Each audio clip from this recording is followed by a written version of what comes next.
Sportscaster Chris Berman is known for his trademark combination of genuine enthusiasm, knowledge, and wit.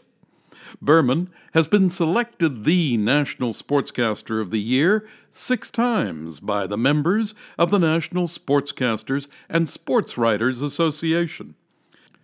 To Berman, sports occupies an important role in our society. The sports, baseball, football, sports. It's one of the last melting pots we have in the United States. It's almost like it's an Ellis Island. In other words, if you're white or black or yellow or old or young or woman or man or rich or poor, I mean, we could go on and on and on. We could have the same conversation about yesterday's Giants game. Doesn't matter if you're a millionaire or you're shining shoes. It really doesn't matter. It's one of the few things, other than maybe the weather and maybe music, right, that kind of brings strangers together and keeps them together.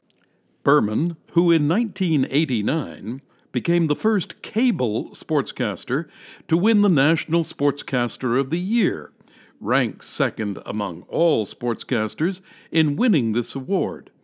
He has won 10 Emmy Awards and 12 Cable Aces, and he received the distinguished Pete Rozelle Radio Television Award from the Pro Football Hall of Fame in 2010.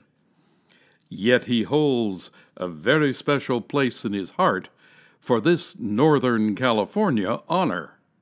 It's an honor that came out of nowhere. I've always felt that I live in Connecticut, but I've always felt, I've been to the Bay Area 70, 80 times.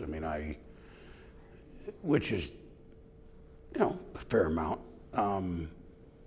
At 7 years old, the Giants were in the World Series in 1962. And my father explained to me that there was a guy in center field that was pretty good, Willie Mays. And that as a kid, Giants, okay, that's a name, you understood what it was. And I rooted for the Giants. I felt something about the Bay Area from 3,000 miles away, and I'm not making it up. And I think that as time has gone on, later life, my TV years, my first job at ESPN, I was on really late. The only people I was talking to, other than the fathers feeding their babies at 2 a.m., were West Coast people.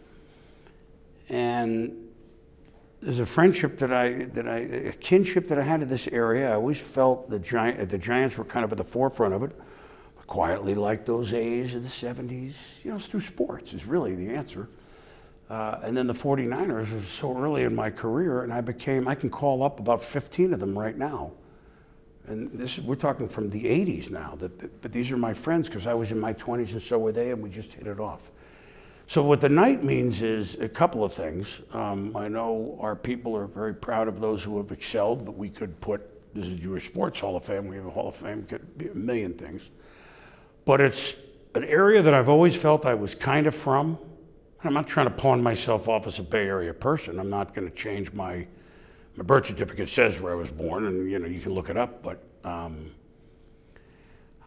this is kind of a community that, at least in the sports world, they know I've always had their back. And